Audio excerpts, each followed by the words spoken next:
warahmatullahi wabarakatuh.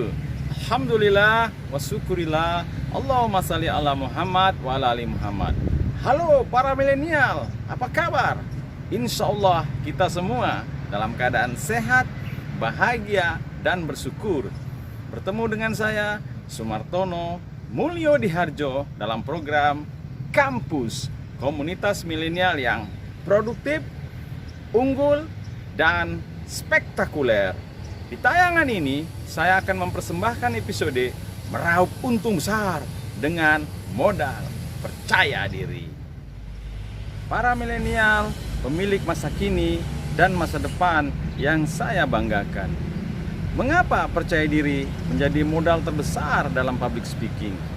Jawabnya, karena percaya diri merupakan kunci pembuka gerbang rumah yang bernama public speaking. Secara definitif, percaya diri berarti tumbuhnya keyakinan dalam diri akan kemampuan yang dimiliki. Secara aplikatif, percaya diri adalah kekuatan awal yang akan mendorong kita meraih apa yang diinginkan.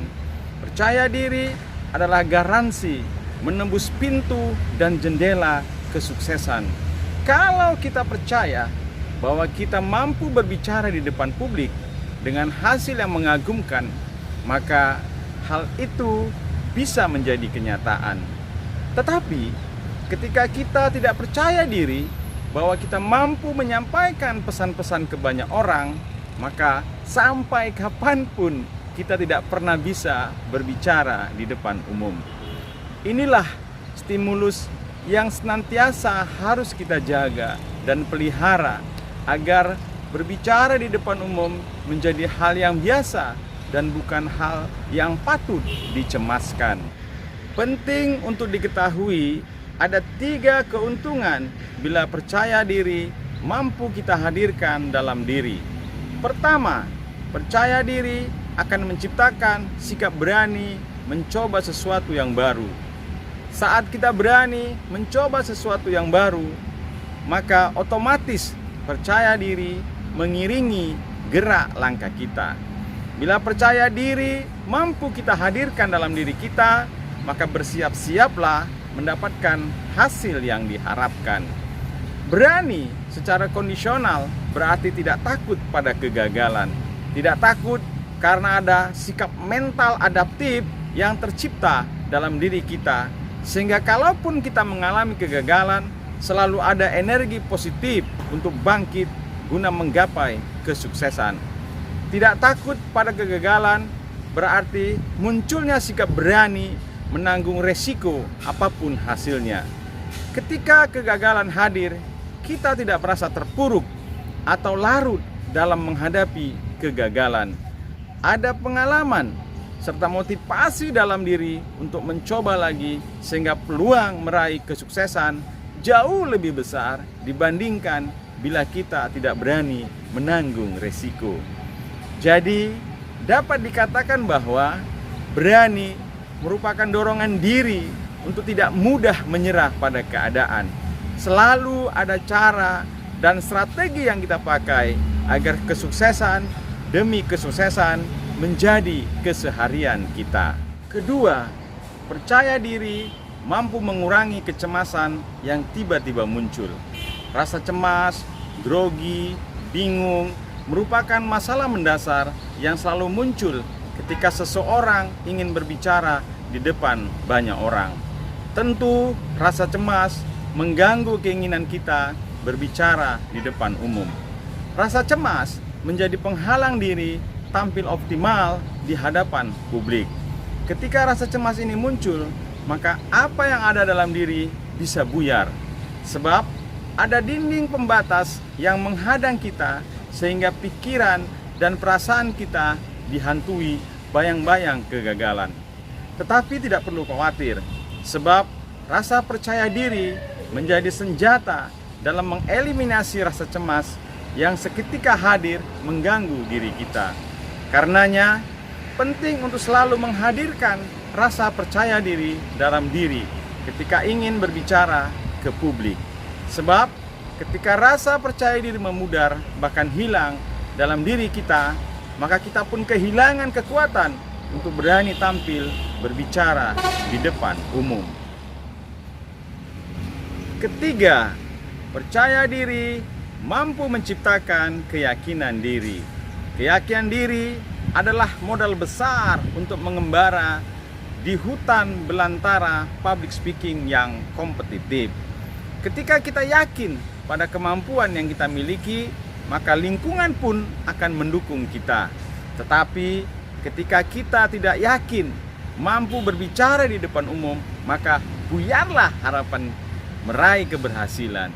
Sebab yang tersisa hanyalah puing-puing kekecewaan dan rasa malu. Fakta menunjukkan orang-orang yang punya rasa percaya diri memiliki kesempatan yang besar meraih kesuksesan dalam hidup.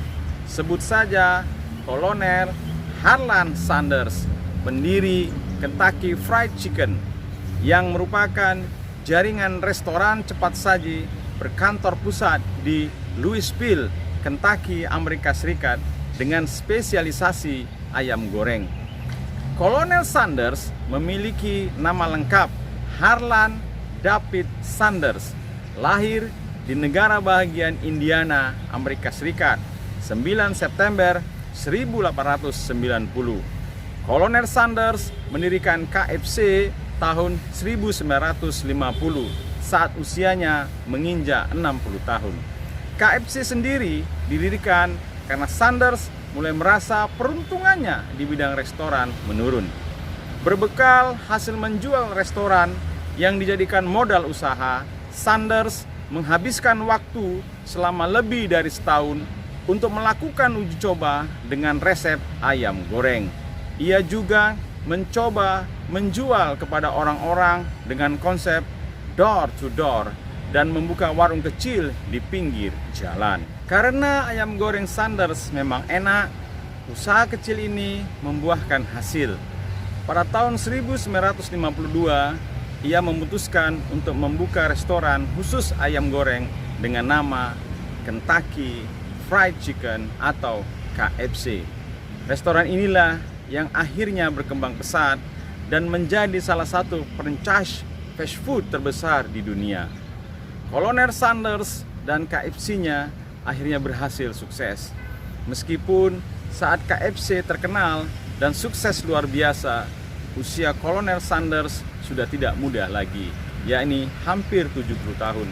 Namun kita bisa belajar banyak hal dari Kolonel Sanders sebagai sosok yang inspiratif dan telah mengajarkan kepada kita untuk tidak pantang menyerah meski usaha yang dibangun mengalami pasang surut.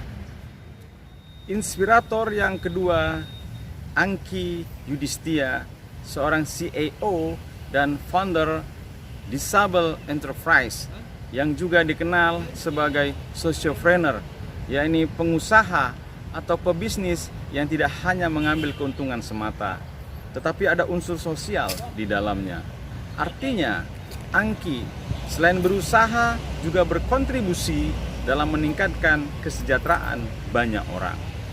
Wanita inspiratif yang lahir di Medan 5 Juni 1987 ini pernah mengalami masa-masa sulit dalam hidup saat pendengarannya mulai menghilang dan divonis oleh dokter sebagai tunarungu saat berusia 10 tahun.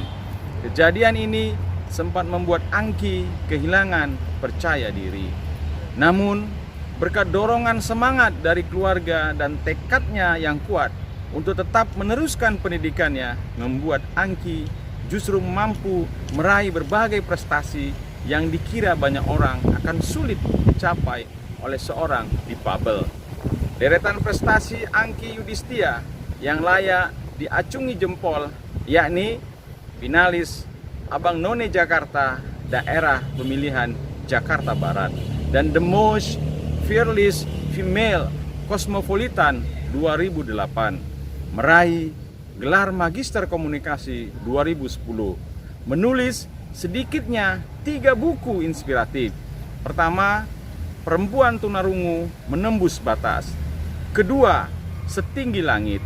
Ketiga, di tahun 2019 menulis buku Become Rich as Sociopreneur. Prestasi lainnya mendirikan Disable Enterprise pada tahun 2011, sebuah lembaga yang bertujuan untuk memberdayakan kelompok disabilitas agar memiliki keterampilan dan menyalurkannya ke dunia kerja.